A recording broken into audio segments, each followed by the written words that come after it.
Panahon na ng pagbabago, dahil sa ito ay kinakailangan tayo na magtulong-tulong na maunlarin ang mahal natin.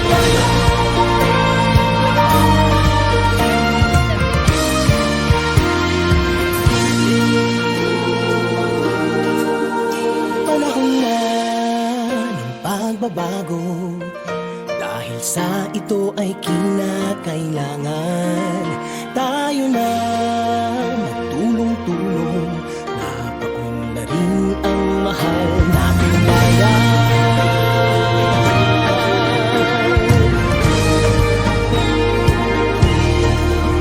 Panahon na ng pagbabago, at iayos ang mga dapat ayusin.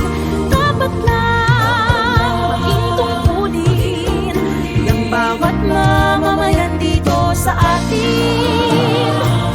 Ng pagbabago patungo sa pag-asenso, magsikap ng mabuti at nang guminhawa tayo.